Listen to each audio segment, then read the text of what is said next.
Hello, today we're going to be talking about Strava addicts. Strava is just LinkedIn for boring grey joggers who are afraid to get wrinkly and stretched out when life leaves them in the tumble dryer.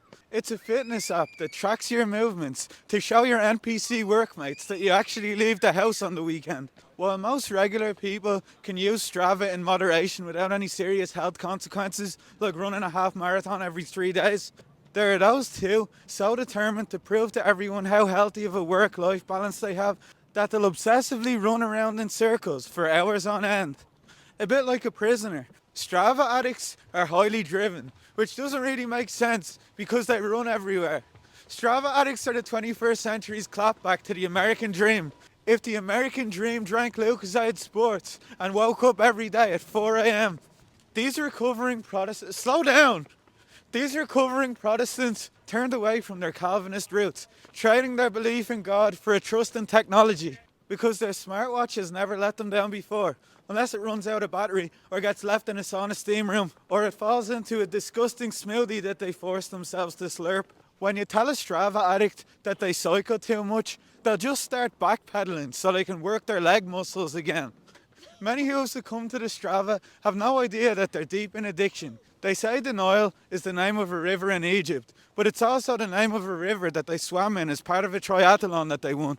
Strava addicts engage in wellness abuse.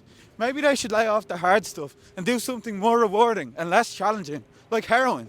But they're incapable of self-reflection because they're running too fast to stop and take a look in the mirror of their happy hump day post-workout gym selfie. In 2024, power no longer resides in castles, boardrooms or government buildings, but in posting your record-breaking run time to Strava to make everyone around you feel slow. Strava addicts would have been sadistic overlords in ancient Roman times, but because it's illegal to pillage the village and chop the heads off your enemies, they've had to turn their inner authoritarian commander into an outgoing social climber, stepping on the necks of their healthy competitors.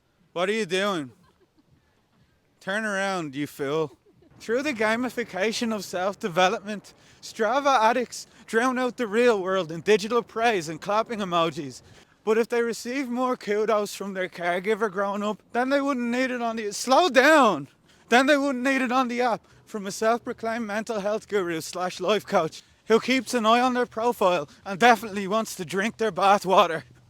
Strava addicts wish they were a piece of technology, and through the persistent push for self-optimization, these sociopathic psychopaths are waiting for their next software update, a factory reset that turns their entire personality into an algorithm. Strava addicts say the only person they're competing with is themselves, but they also say if you don't post your run on Strava, it never happened, turning them into a pure simulacrum in which the image of athleticism becomes more important than any personal health benefits.